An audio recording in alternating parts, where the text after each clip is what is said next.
My grandma left me her house, but my parents said, "It's not really yours, it belongs to the family." I quietly moved in, and when they tried to kick me out, I had a surprise for them. When my grandmother passed away, I expected grief, nostalgia, maybe even a little relief that she was no longer in pain. What I didn't expect was a full-blown war over her house.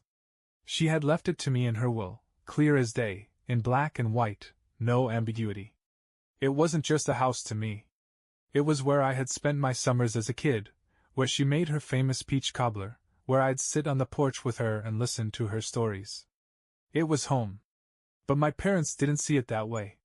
"This house belongs to the family," my mother had said, arms crossed, as if that settled it. "You can't just take it for yourself." My father had nodded along, his expression calm but firm. "We all have a claim to it. Your cousins, your uncles, us. It's not fair for one person to keep it." Fair? I wanted to laugh. None of them had lifted a finger for Grandma. They never visited unless it was a holiday, and even then, they barely stayed longer than a meal. When she got sick, I was the one who checked in on her, took her to appointments, made sure she had everything she needed. And now they wanted to pretend this house was some kind of shared treasure? I didn't argue. I didn't fight. I just nodded, said, "I understand," and left the conversation at that. Then, the next weekend, I packed up my things and quietly moved in. I didn't tell anyone. I didn't make a big announcement. I simply showed up with my suitcases and changed the locks. It wasn't long before the first signs of trouble came knocking, literally. It started with a knock at the door early Monday morning. I had barely settled in, boxes were still stacked in the living room, and the house smelled like fresh paint from the minor touch-ups I had done over the weekend. When I opened the door, my mother stood there, arms crossed, her lips pressed into a thin line. She didn't even bother with a greeting. "What do you think you're doing?" I leaned against the doorframe, pretending not to know what she meant. "Living in my house," she scoffed, stepping forward like she expected me to move aside. I didn't. "This isn't just your house, Ryan. This is the family's house. You can't just move in without discussing it with everyone." I kept my voice calm. "We did discuss it. The lawyer read the will. Grandma left it to me." Her jaw clenched, but she tried a different approach. "We're not trying to take it from you. But it wouldn't be right for you to keep it all to yourself. We were thinking, maybe you could just live here temporarily. Then we could decide, as a family, what to do with it." I knew exactly what that meant. They wanted to decide. They wanted to either sell it, and split the money, or turn it into some kind of shared vacation home that I'd inevitably be responsible for maintaining. So I shut that down immediately. "No," I said simply. Her face twisted in frustration. "Ryan, don't be difficult. You're making this harder than it needs to be." I wasn't the one making it hard. I sighed. "I appreciate your opinion, but the house is mine. I'm not selling it, I'm not sharing it, and I'm definitely not giving it up." For a moment, she just stared at me like she couldn't believe I was actually saying no. Then, in a huff, she spun on her heel and stormed back to her car. I thought that would be the end of it. I was wrong. By the next day, the entire family knew. That's when things really started to escalate. By Tuesday afternoon, my phone was blowing up. Texts, missed calls, even a few messages from relatives I hadn't spoken to in years. Apparently, my mother had wasted no time spreading the news that I had selfishly taken over Grandma's house and was refusing to do the right thing. "Aunt Linda, Ryan, I heard about the house. I think you should reconsider. Your parents have always done so much for you. Cousin Jake, dude, come on. This house means a lot to all of us. You can't just keep it for yourself. Uncle Rick, we need to have a family discussion about this. Call me." I ignored most of them. But then my dad called. Unlike my mom, he didn't waste time with passive-aggressive comments or emotional manipulation. He got straight to the point. "You're being unreasonable." I sighed. "Dad, the house was left to me. Legally. It's mine. That doesn't mean you have to be selfish about it." "Selfish?" I nearly laughed. "Where was everyone when Grandma needed help? Where were all these people when she was alone, when she needed someone to drive her to doctor's appointments? They never cared about this house until now. He was quiet for a second, then exhaled sharply. That's not the point. We're family, Ryan. And families don't do this to each other. I gritted my teeth. You mean families don't respect a person's final wishes? Because that's what's happening here.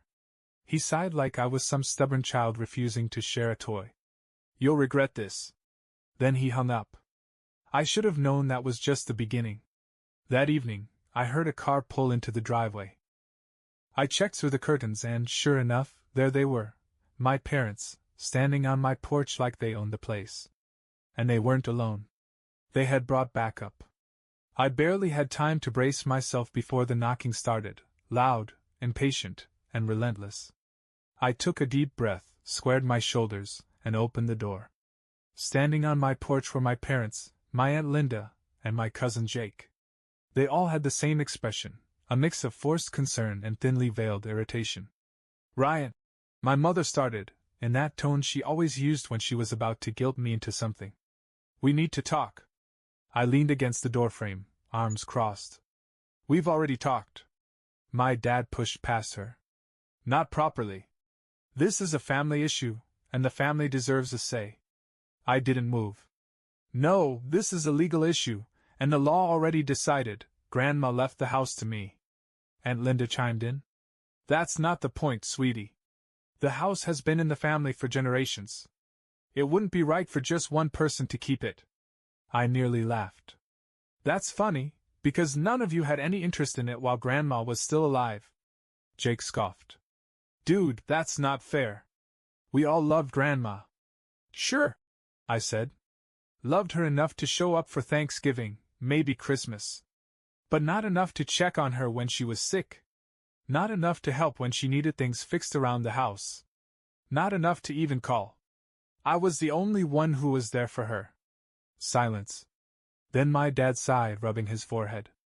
Ryan, let's just be reasonable. No one is saying you can't stay here. But it should be open to the entire family. We were thinking maybe a rotation system, so everyone gets a chance to. I shook my head. No. Aunt Linda frowned. No? No, I repeated firmly. I'm not turning this house into a timeshare. I live here now. It's my home. That's when my mom's mask of patience finally cracked. You are being ridiculous. This house is not just yours. It's bigger than what you need. We should all be able to use it. Jake muttered. Yeah, don't be selfish, man. I stared at them. The audacity. No, I said, voice calm but firm. I'm done talking about this. I moved to shut the door, but my dad's foot shot out, stopping it. Ryan, think carefully, he said, his tone suddenly serious. You can't just shut us out like this. I stared at his foot, then back at him. You have 5 seconds to move your foot before I call the cops for trespassing. His jaw tightened. He didn't move at first, but when he realized I was serious, he finally stepped back. This isn't over, my mother warned. I gave them the coldest smile I could muster. I know. Then I shut the door in their faces. I didn't think they'd give up that easily. And I was right. I knew my family well enough to know they wouldn't take no for an answer. But I underestimated just how far they were willing to go. At first, they tried guilt-tripping me through text messages and phone calls. Mom, Ryan, this is breaking my heart. How could you do this to your own family? Dad, this is your last chance to do the right thing before we take further steps. Aunt Linda, Grandma would be so disappointed in you. I ignored them. When the emotional manipulation didn't work, they switched tactics. I started getting unexpected visitors, a lot of them. First, it was my uncle stopping by, just to check on the place. Then my cousins, acting like they were reminiscing about childhood memories. Each time, they casually tried to get inside, asking to just take a look around. I wasn't stupid. I stopped answering the door. Then, the real escalation began. One evening, I came home from a quick grocery run and immediately noticed something was off. The porch light was on, even though I had turned it off before leaving. I stepped inside, and the hair on my neck stood up. The air felt different. I checked the living room. The couch pillows were slightly out of place, In the kitchen, a cabinet door was ajar. Someone had been inside. I checked the locks, intact. The windows, secure. Then it hit me. The old set of keys. My mother had a spare from when Grandma was alive. And if I knew her at all, she'd absolutely use it. I checked the bedroom, and sure enough, a couple of drawers were slightly open, like someone had been looking through them. That's when my phone buzzed. Mom, you shouldn't be so stubborn, Ryan. We just wanted to check on things. We're still family, after all. I gritted my teeth. They had broken into my house. That was the last straw. I had been patient. I had been more than fair. But now it was time to stop playing nice. I called a locksmith the next morning and changed every lock in the house. Then I called my lawyer. Because if my family thought they could just take what was mine, they had another thing coming. By the time I sat down with my lawyer, I was done playing defense. I explained everything: the house, the will, my family's sudden interest in the property, the break-in. He listened carefully, nodding along as I spoke. When I finished, he leaned back in his chair and folded his hands. Well, Ryan, he said, the good news is they don't have a leg to stand on legally. The house is yours, no question about it. But if they're already resorting to trespassing, we need to get ahead of this. I nodded. What do we do? First, he said, we make it official that they have no claim to the house. He drafted a legal cease and desist letter, warning my parents and extended family that any further attempts to access the property or interfere with my ownership would result in legal action. Trespassing, harassment, you name it. Then, we filed paperwork formally removing my mother's name from any and all access rights to the property, ensuring that even if she had an old claim on the house before Grandma's will, it was now completely wiped out. I also installed a security system that same day: cameras, motion sensors, the works. If they tried anything again, I'd have proof. Then I waited. The response came fast. Less than 24 hours after my lawyer sent the letter, my mother called. I picked up, already expecting fireworks. This is outrageous, she spat. You went to a lawyer? Against your own family? I did, I said, keeping my voice calm. Because my family broke into my house. That wasn't breaking in, she snapped. We had a key. That means it wasn't illegal. I almost laughed. Mom, having a key doesn't mean you can use it whenever you want. That's called trespassing. She huffed. You're blowing this out of proportion. All we want is to make sure the house stays in the family. I exhaled. And I am family. It's staying with me. We'll see about that, she snapped. And then she hung up. I stared at my phone, shaking my head. Because I knew exactly what that meant. They were planning their next move. I didn't have to wait long to find out what my parents were planning. 2 days after my mom's angry phone call, I got a letter in the mail.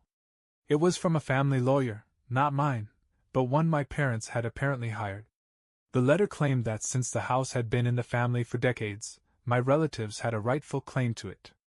It suggested that I should consider selling the property and fairly dividing the proceeds among family members. I almost laughed. They weren't even pretending to care about the house anymore. They just wanted the money. The best part? They didn't even try to sue me, because they knew they'd lose. Instead, they were trying to scare me into giving it up voluntarily. I wasn't about to let that happen. So, I made a call to my lawyer. After I read him the letter, he actually chuckled. They're bluffing, he said. They have zero legal grounds to claim the house. But if they want to push this, we can hit back harder. That's when he suggested something I hadn't even thought of yet. I could legally restrict them from even stepping foot on the property. If they keep this up, he said, we can file a formal restraining order against trespassing. That'll keep them off your lawn, off your porch, completely out of your life. It was a nuclear option, but after everything they had done, I wasn't feeling generous. Let's do it, I said. He got to work immediately. A week later, my parents received their own legal notice, this time from my lawyer. It was a formal trespassing warning, making it crystal clear that if they stepped onto my property again, I would have the legal right to call the police. If they kept pushing, We'd take the next step and get a restraining order. I waited for the explosion. It didn't take long. My dad showed up the next day. And he wasn't alone. I had just finished setting up the last of the security cameras when I heard loud knocking at the front door. Not the polite kind. The angry, open the door right now kind. I already knew who it was. I took my time walking to the door, checking my phone first. The security cameras had already done their job. I had a full view of my parents standing on my porch. But they weren't alone. Standing behind them were my Uncle Rick, Aunt Linda, and my cousin Jake, the same people who had tried to guilt me into handing over the house. They had brought a family mob to intimidate me. I opened the door but didn't step aside. My dad was the first to speak. "Ryan, enough of this nonsense. You're taking this way too far." I leaned against the doorframe, arms crossed. "Taking it too far? You people broke into my house, tried to steal it from me, and now you're harassing me because I won't give you what you want." I let out a short laugh.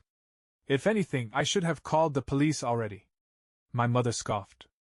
"We're your family, Ryan. You can't treat us like criminals." I arched an eyebrow. "Funny, because breaking and entering is exactly what criminals do." Uncle Rick stepped forward, trying to play the reasonable one. "Listen, kid. You're young. You don't need this big old house to yourself. Why not do the smart thing, sell it, and walk away with a nice chunk of money? That way, everyone wins."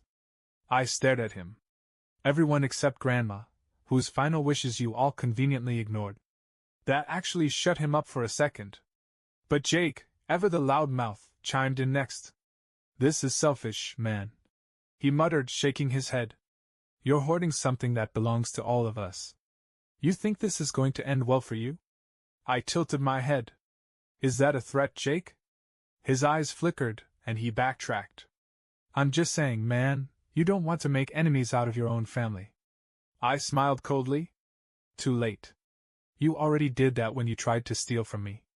My father took a deep breath, visibly trying to hold back his temper. "Ryan, this is your last chance to be reasonable. Either you work with us or what?" I cut him off.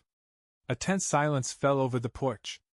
I let my words sink in before continuing, keeping my voice calm but firm. "Let me make this clear. You have zero claim to this house. The law is on my side. If you step on this property again, I will call the police. If you try anything else, I will sue you for harassment. And if you keep pushing, you're going to lose everything." I stepped back and tilted my phone slightly, revealing that I had been recording the entire conversation. Their faces dropped. "Oh, and by the way," I added, "I already sent copies of the security footage and legal notices to my lawyer. So if any of you even think about pulling another stunt like breaking in again, we won't just be talking about a civil case. We'll be talking about criminal charges." That did it. My mother went pale. My dad gritted his teeth so hard I thought they might crack. Jake took a small step back. Uncle Rick and Aunt Linda glanced at each other, suddenly looking very uncomfortable. "You think you're so smart, don't you?" my father finally said, his voice dripping with anger. I just smiled. "No. Grandma was smart. That's why she left the house to me. And that's why you lost." The tension stretched for several long seconds. Then, finally, my dad turned and stormed off without another word. My mother glared at me before following after him. One by one, the rest of them left their big intimidation move, having completely backfired. I watched them drive off, then calmly closed my door. For the first time since this all started, I felt peaceful. I had won. But I had one last move to make sure they never pulled this stunt again. Even though they had left, I knew my family wasn't done scheming. If I wanted this to truly be over, I needed to make sure they could never try something like this again. The next morning, I met with my lawyer one last time. "I want to put the house in a trust," I told him. "Make it legally impossible for them to touch it." He nodded. Smart move. By the end of the week, the paperwork was finalized. The house was now protected. Even if something happened to me, my family would never get their hands on it. And for good measure, I also officially banned them from the property. That evening, I sent one final text to the family group chat. The house is legally locked down. Don't ever come back. No one responded. For the first time in weeks, my phone was silent. And I had never felt freer. Days passed. Then weeks. And for the first time in a long time, my phone stayed silent. No more guilt-tripping texts. No more unannounced visits.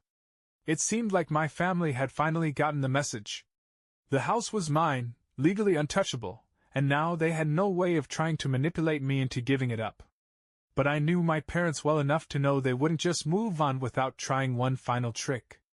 And sure enough, it came in the form of a pitiful voicemail from my mother. Ryan, we've been thinking, and maybe we should talk. We don't want things to be like this. We're still family, after all. I stared at my phone, listening to the sudden change in tone. Gone was the arrogance, the entitlement. Instead, she sounded desperate. They knew they had lost. I didn't bother calling back. Instead, I did something that truly set me free. I blocked their numbers. It wasn't easy.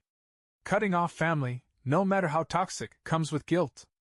A small part of me still wished they could have just been happy for me, that they could have respected Grandma's wishes.